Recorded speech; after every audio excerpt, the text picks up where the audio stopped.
Hi everyone, welcome to AG Triathlon. Today we're doing a Meet the Athlete episode with Jamie Albert, who recently won Ironman Mallorca. Hi Jamie, welcome to the podcast. Hi, Adam. Thank you for having me. It's my pleasure.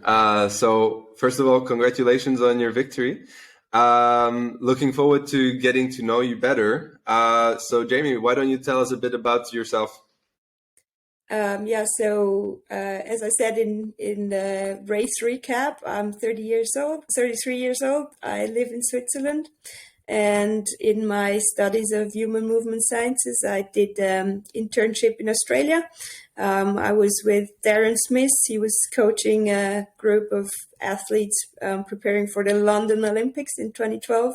I got a lot of inspiration in triathlon with a group of really strong professional athletes back then. And that's actually when I started doing triathlon myself. So 10 years ago, it all started. Very cool. So you started 10 years ago with quite an internship based on what you're mentioning. Tell us a bit about what that brought to you and how that changed the next 10 years of your experience in the sport. Yeah, so I was always fascinated by professional sports, like all sports that really interested me, how you do that if it's your job.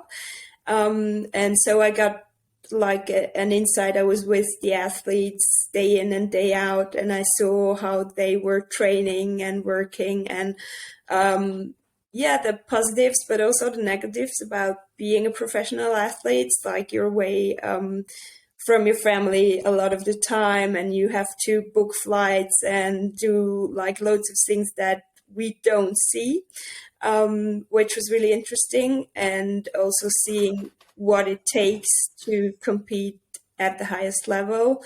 And yeah, I think that's the same for everyone competing at the really high level, that you just need to put the work in, and you need to be focused and dedicated. And I think that's one of the main things I took away for me, that you just need that focus, and yeah, just to put all your energy into it. And that's something I took with me. Like I train because I love training, I love moving, I love sports, like I love working out. I also do other things than triathlon. If you ask me if I want to come skiing or climbing or whatever, but that's just something that's motivated me a lot to see. Like I thought those athletes, they were so fast. Like I couldn't swim really well at the time, so they were swimming 90 minutes, and they were doing like 6 or 7K, and I was swimming an hour, and I did maybe 2K. And for me, they were at such a high level already, but seeing how they improved their fitness within 3 months, for example, that was something really interesting, to see that you can still, even if you're super fit, you can still improve, and yeah, just be a better you, and get faster and stronger. And that's something that I took away. Yeah, so you're a coach, correct? And you're coaching a group of athletes. Is that what you Yes. do? Yes. So I actually did my studies because I wanted to go into research. And that I did an internship in research as well, and I didn't like it at all. Like it just wasn't me. And then when I did that internship with Darren, I just realized that I love working with people. I love coaching, and it's just my passion. So when we got back from Australia, I was doing that internship with a friend of mine. So we did our studies together, and we did the internship. And then back home, we just decided that we wanted to do that as a job as well. We started coaching in 2013, and I just had like two or three athletes at the time that I was coaching. And it's been growing every year since. So yeah, now I'm coaching a group of athletes. They are doing their own training. Like most of the time you train by yourself, or maybe you join a swim squad, or you run with an athletics club. But like they do most of their training sessions just according to my plan.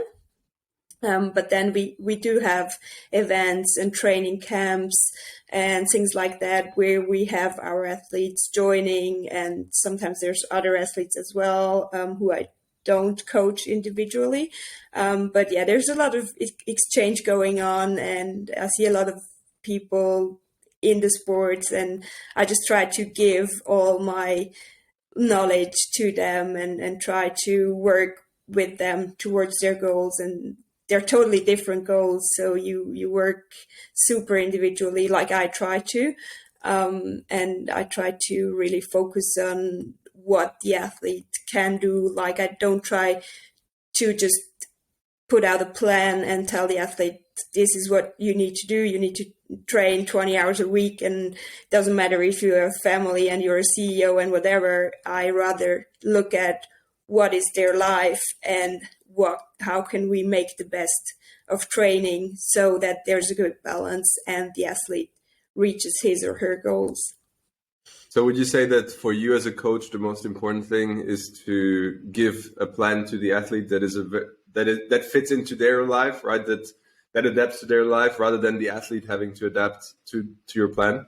Yes, absolutely. I mean, there's always things you might have to change if you train with a coach and have a plan. So if you don't train at all, if you feel like, oh, I just go out partying, and then I cannot do an Ironman, yeah, then that's not surprising. So you will have to commit to the plan, but I think the plan should also respect the athlete's life or the person's life, and so be built in a way that people enjoy training. I see a lot of athletes feeling pressured by the training, and for me that shouldn't be the case.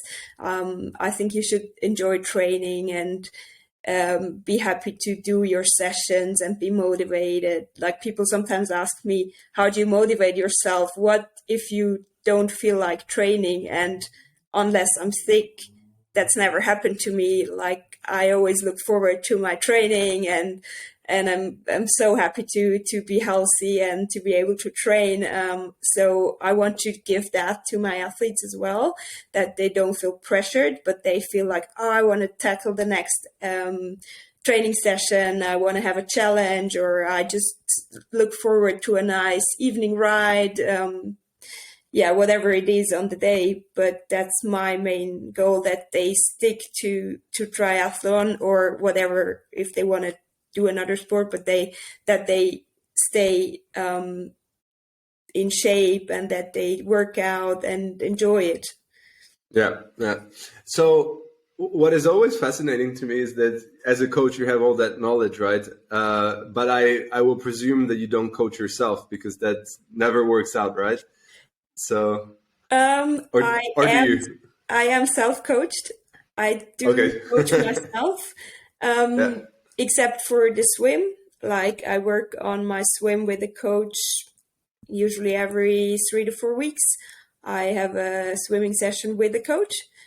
But apart from that I do coach myself. Of course, there is downsides about it, like knowing when to do more or when to do less, for example. Like, when do I need to push on and when is it wiser to have a little break.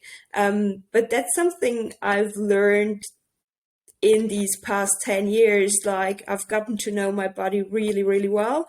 And I know exactly when I need to be careful and when I can push on. And so I feel like up until now, it's worked really well. Like, I cut down more than an hour on my Ironman time. So, I'm in the best shape of my life, I would say, at the moment.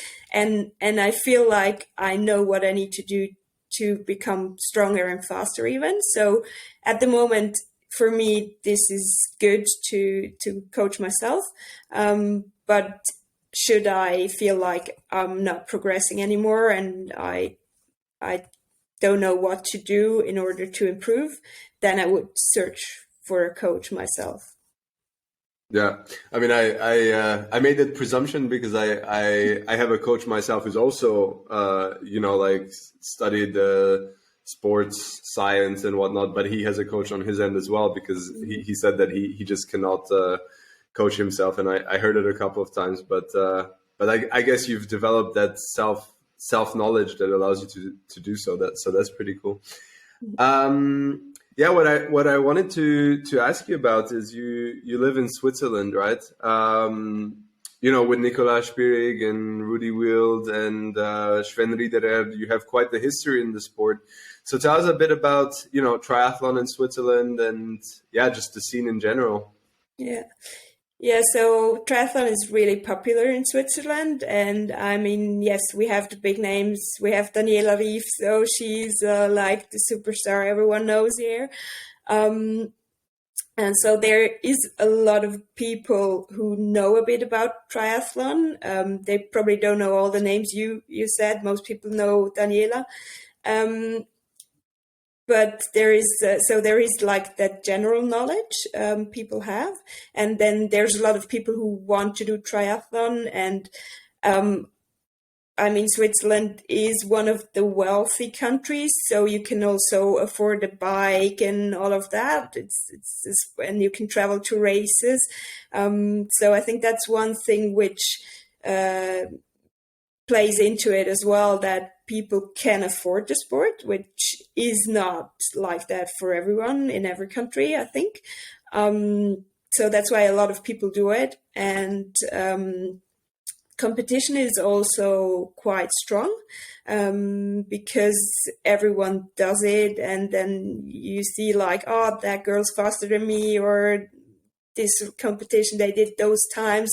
And you compare yourself to really strong athletes, and so you try to move up to that level as well. Not everyone, of course, but there's always a handful who wants to win and who wants to work for it, and that's why a lot of the time we have good results. Also in Kona, for example, I have a friend who won her age group in Kona. So so there is people who really strive because we have, I think, it's a healthy competition, and it's just a good community where people are quite motivated and they put a lot of time and energy into training.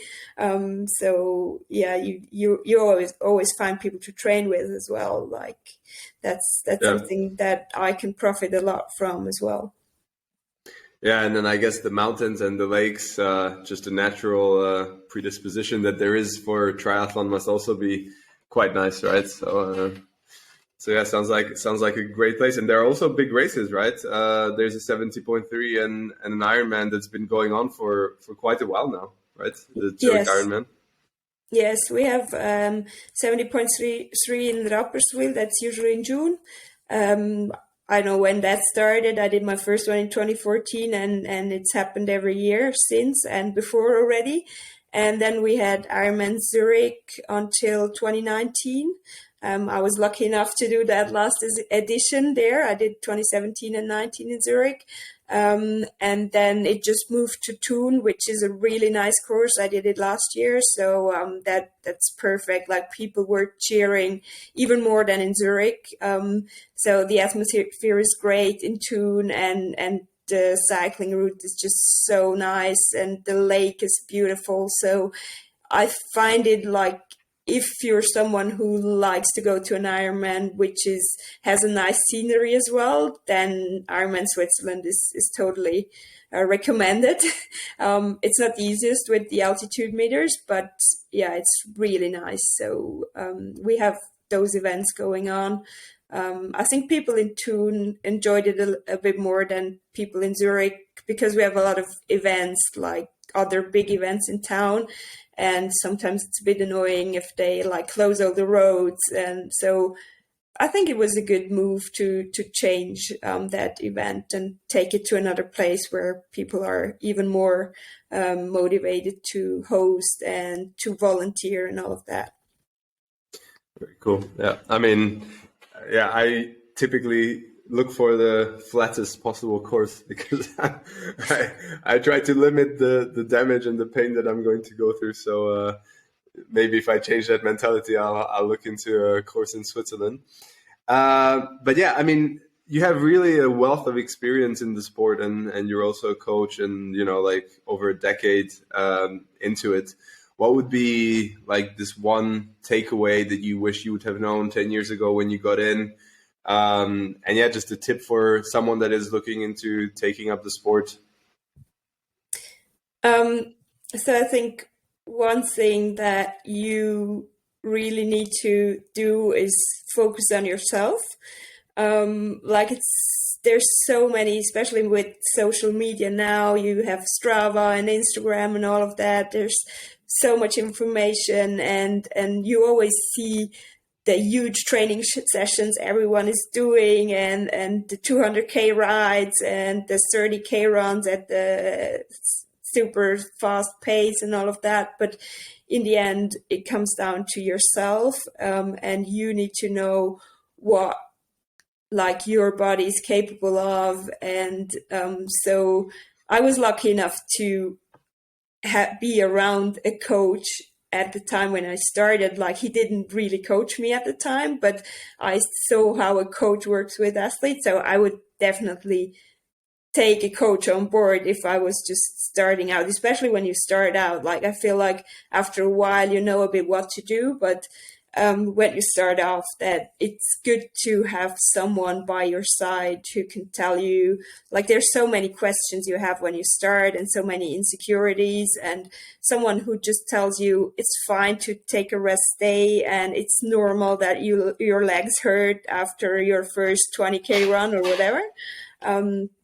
So that's what I would say. But otherwise, for myself, I was just super lucky to be around people who had loads of knowledge, and I was just like looking at what other people did and just trying to figure out what works for myself. I think that might be something as well, either with a coach or by yourself, like figuring out what works for you.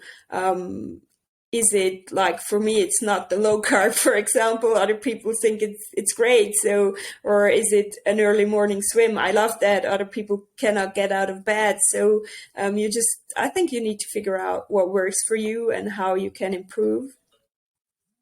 Yeah. Yeah, it's very true what you said, right? I mean, the moment I got a coach and he was making me do my runs at like 6 minutes per kilometer, I was like, what the hell? And then I stuck to it. I was like, okay, he knows what he's doing. He's a great coach. And like a year after, my running has improved like crazy. I mean, I still have a lot to go, but yeah, definitely, trusting yourself and the process is definitely key. So yeah, I think that's a very valuable lesson that you shared with us. Jamie, thanks a lot. It was great getting to know you better. Best of luck with your preparations for Kona, and then for Kona itself. Looking forward to seeing what you will be doing there. And thanks for being on the podcast. Thank you very much, Adam. Nice to talk to you. Talk to you soon. Bye-bye. Bye.